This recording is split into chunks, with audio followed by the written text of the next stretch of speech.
diskusi, angkat tema. Gitu. Saya mengizinkan kalian bertanya tentang Islam. Insya Allah kita jawab. Kita sudah jawab. Nah, apalagi pertanyaannya? Mas Andre ada lagi nggak? Ada lagi nggak?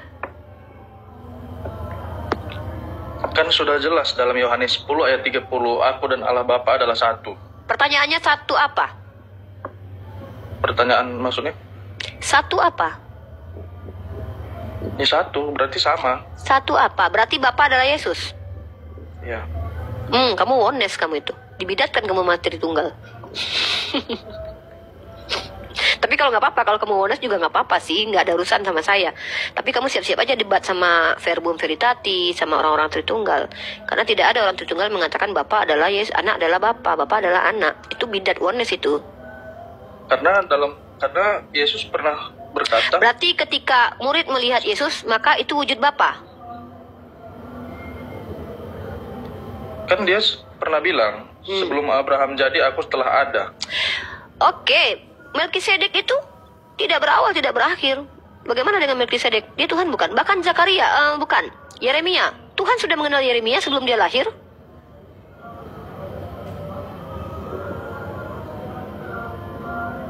Mau tahu dalilnya? Oke, saya kasih.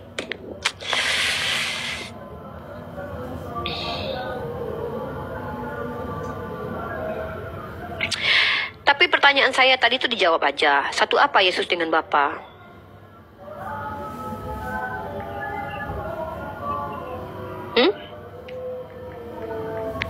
Pertanyaan saya, Bapa dengan Yesus itu satu apa? Santai aja, kalau nggak apa juga nggak apa-apa sih. Saya nggak mau mendesak kalian.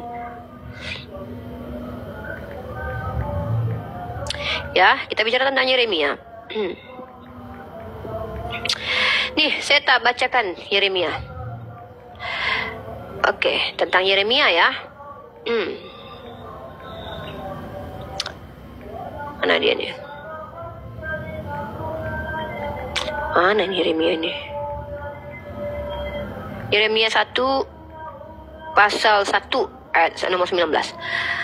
Inilah perkataan Yeremia bin Hilkiah dari keturunan imam yang ada di Anatot, di tanah Benyamin dalam zaman Yosia bin Amon. Panjang ini ya. Firman Tuhan datang kepadaku, kata Yeremia. Bunyinya begini. Sebelum aku membentuk engkau dalam rahim, ingat ya, sebelum dia dibentuk dalam rahim, ibumu aku telah mengenal engkau sebelum engkau keluar. Yeremia juga sudah dikenal Tuhan, sudah ada sebelum dia dilahirkan. Ya kalau Yesus sudah ada sebelum zaman Abraham, ya saya percaya. Itu konsep dalam Islam justru.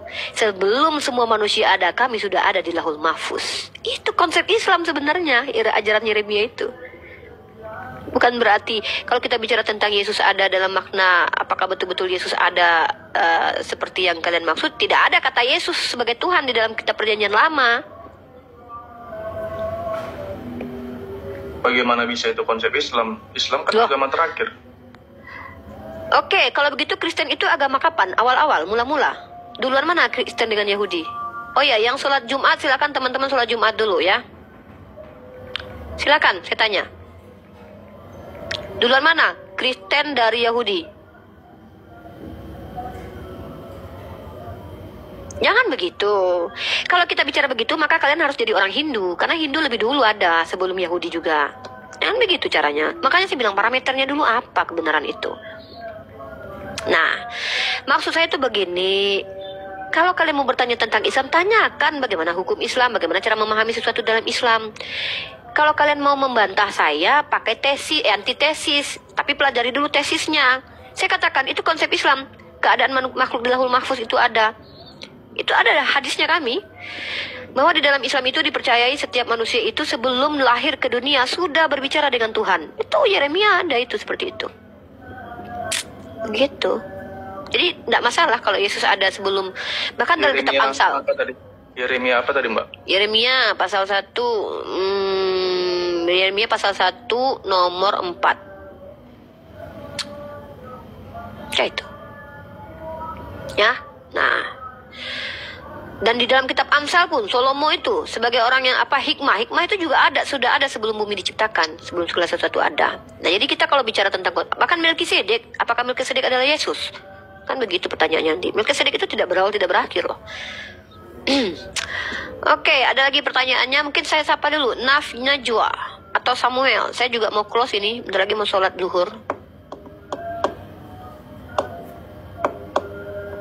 Pertanyaan Jadi terakhir. yang curhat-curhat di bawah naik aja lah bertanya Islam. Nggak usah inilah, nggak usah. Pertanyaan terakhir, Mbak Boleh. Dari siapa ini? Andre, silakan. Andre. Saya mau tutup ya. Nanti kalau mau naik lagi pas saya buka aja.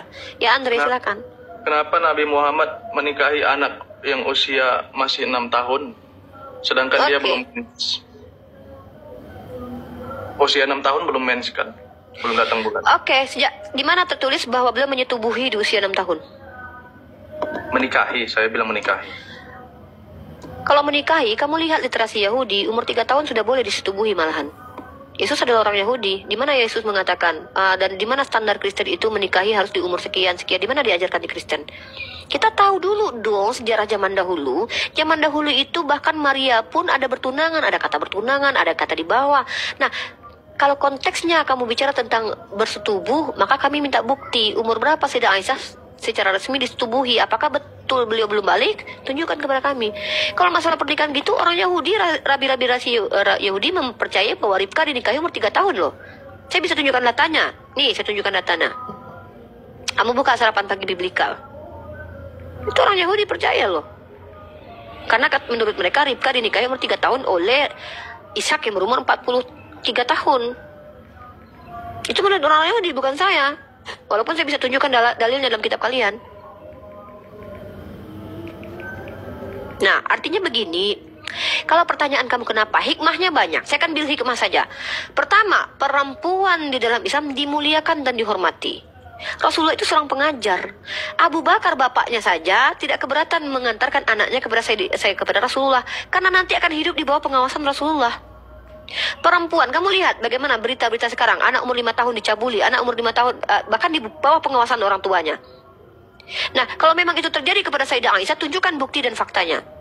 Karena pasti sebaik-baik pengajaran itu dari Rasulullah. Sebaik-baik pendidikan itu pasti dari Rasulullah. Jadi wajar kalau Sayyidah Aisyah yang adalah calon ulama besar kemudian, yang meriwayatkan 2000 hadis kemudian, itu hidup di bawah bimbingan Rasulullah. Nah, perkara kemudian beliau disetubuhi misalnya, karena beliau diperistri ya wajar disetubuhi. Tapi masalahnya umur berapa? Itu pun ulama ada berbeda pendapat tentang hal itu. Nah, kalau kalian mau mengkritisi, bawa antitesis, pelajari dulu tesis. Bawa antitesisnya. Standar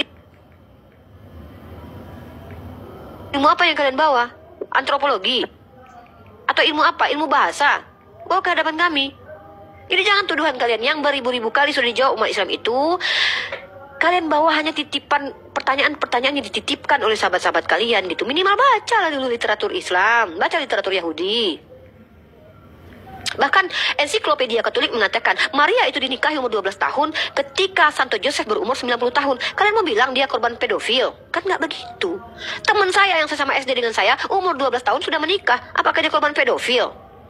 Dan apa kamu tahu umur berapa wanita menstruasi? Kamu pikir wanita menstruasi itu sama umurnya semua? Kamu pikir waktu Sayyidah Aisyah umur 9 tahun tuh umurnya kayak bocil zaman sekarang ini? Ya, tidaklah, bre. Saya masih ingat